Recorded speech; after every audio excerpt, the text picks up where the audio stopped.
Welcome to the Life Pulse, the channel where smart folks gather to live wiser and better. Now here's a question for you. What do a 15th century monk, a World War II mathematician, and an NSA contractor in exile all have in common? They cracked codes, they leaked secrets. They pulled back the curtain on power. Today we're diving into the fascinating story of history's first codebreakers and whistleblowers.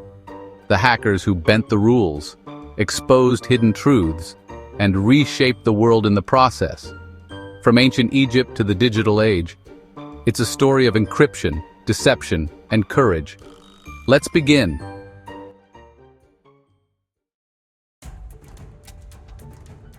Long before emails and espionage, secrecy had a sacred purpose. In ancient Egypt, around 2000 BCE, scribes began encoding certain messages using non-standard hieroglyphs, symbols that deviated just enough to confuse the uninitiated.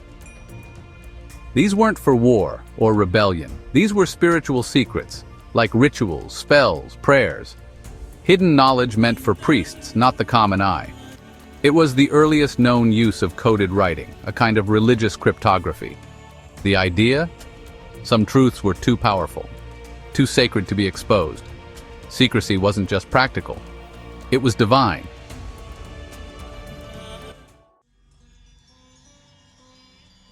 Fast forward to 150 BCE, where the Greeks were inventing something more mathematical, the Polybius square. This was an early encryption method that used a grid to turn letters into numbers. You'd send hello as 23, 15, 31, 31, 34. It was transmitted via torch signals or flags in wartime. No need for paper, just trained eyes. Then the Romans took things further with the Caesar cipher. A simple letter shift. A becomes D. B becomes E. Julius Caesar used this method to protect military plans. Not exactly NSA grade, but effective against spies on horseback. They were early hackers, playing with language to gain an edge. But it raises a timeless question. Is hiding the truth justified if it helps protect a nation?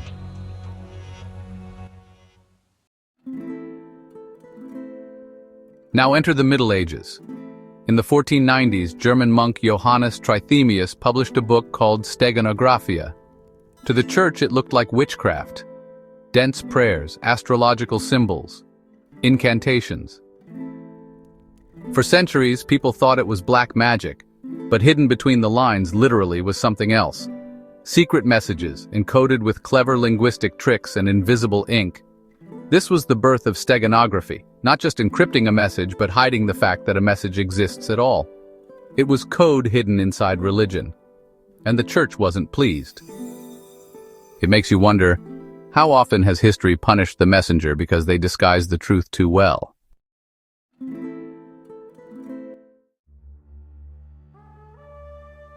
Now let's talk about America's Revolution. Not just with muskets, but in secret ink and invisible letters. In the late 1700s, George Washington's spies used lemon juice to write messages only visible when heated. They buried messages in shoe soles, hid them in buttons, or used substitution ciphers that made letters look like harmless trade reports. Benjamin Talmadge, head of the Culper spy ring, coordinated this entire network. Their goal? Keep British intelligence in the dark and prevent traitors like Benedict Arnold from doing too much damage. It was cloak and dagger stuff, done with powdered wigs and candlelight. Every message they sent had to remain hidden, or lives were on the line. Literally.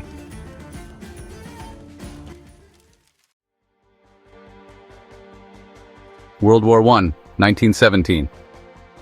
A British naval intelligence unit known as Room 40 intercepted a German telegram.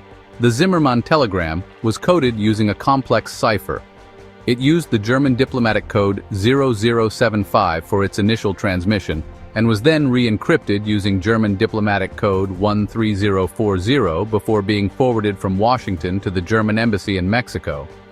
Code 0075 was a numerical substitution cipher. It used a two-part codebook where words were replaced by 4 or 5-digit numbers, with the assignments for these numbers being random. To use it, one codebook was needed for enciphering and a second, separate book was required to decipher the message. The other code, Code 13040, was a complex system based on a codebook containing over 20,000 entries. This book included a main vocabulary of words, grammatical directions, a list of proper and geographical names, a list of common phrases, and a trinumeral code for numbering and dating messages. But after weeks of decryption, using stolen codebooks and linguistic insight, they broke it. The Zimmerman telegram revealed that Germany had promised Mexico territory in exchange for attacking the United States. When Britain showed it to President Wilson, the American public was outraged. And just like that, America joined the war. A single decrypted message changed global history.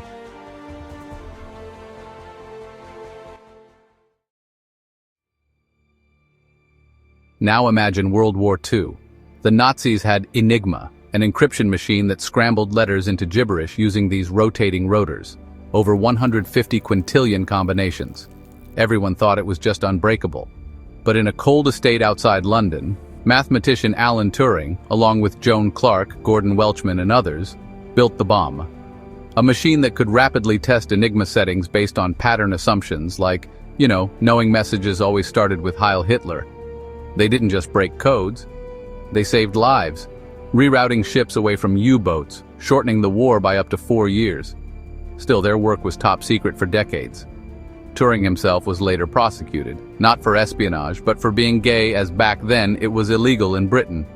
He died a pariah, even as his machines quietly helped save millions. That's the thing about codebreakers. Their greatest work is often buried under layers of silence.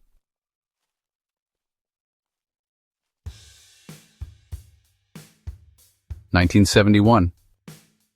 Daniel Ellsberg, a defense analyst, had had enough. He'd read the Pentagon Papers, 7,000 pages of government lies and cover-ups about the Vietnam War.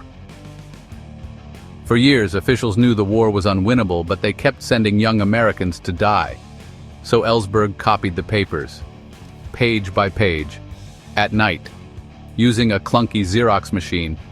Even his kids helped. Then he offered it to Congress, but they refused. So he gave it to the New York Times. The Nixon administration tried to silence him with lawsuits and raids. But the Supreme Court ruled in favor of the press. Ellsberg was charged under the Espionage Act, facing 115 years in prison. The case was dropped due to government misconduct, including illegal wiretaps, break-ins, and dirty tricks. He didn't profit. He didn't run. He simply said, "Wouldn't you go to jail to help end a war?" Now here's a question worth asking yourself. What do you say? Would you risk going to jail to stop a war?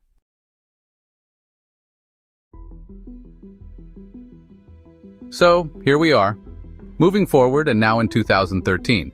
Another contractor. Another secret. Edward Snowden worked for the NSA, and after a while he had seen just way too much. Mass surveillance programs tracking every phone call, every email, every move, sometimes even outside legal bounds.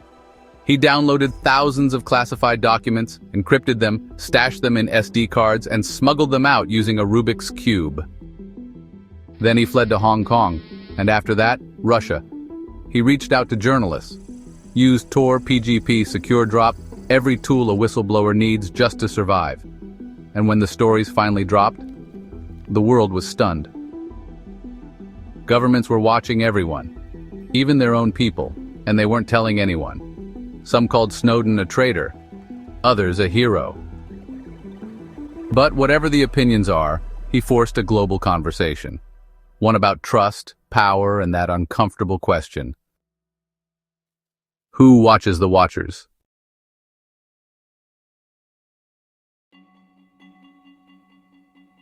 Nowadays, encryption protects your medical records, your texts, your bank info, but, it also shields criminals, terrorists, and rogue actors. Governments argue for lawful access, meaning basically backdoors into encrypted apps. Tech companies, though, they resist. Well, some of them. Once a backdoor exists, anyone can find it. It's a battle between safety and freedom, and as with many things in life, there's no easy answer. Because every secure message could be protecting a whistleblower. or hiding a bomb plot. So one has to ask, how do you preserve privacy without inviting chaos?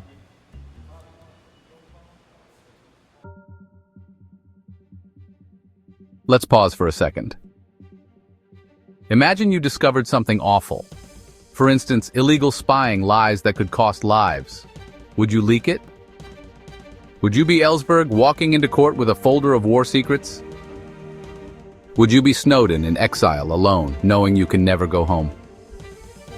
Or would you stay silent and just live with it? This isn't just theoretical. Whistleblowers are still out there, right now, deciding whether to step forward, and encryption is what lets them do it safely. The thing is, who decides what's worth exposing, and what should stay hidden?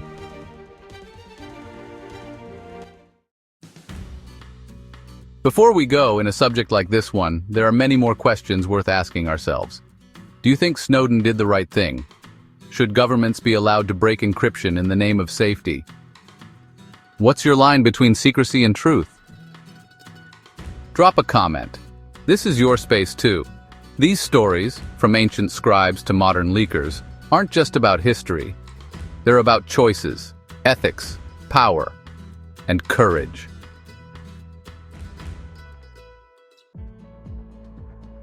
Thanks for joining us on the Life Pulse. If this episode made you think, then smash that like button, subscribe, and share it with someone who geeks out over tech, history, or moral dilemmas. Because here, we're not just learning, we're growing.